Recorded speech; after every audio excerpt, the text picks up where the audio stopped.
سبحانه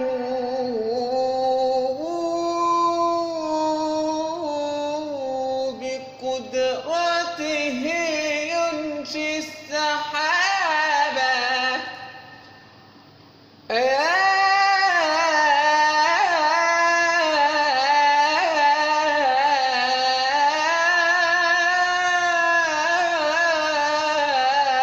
من كلما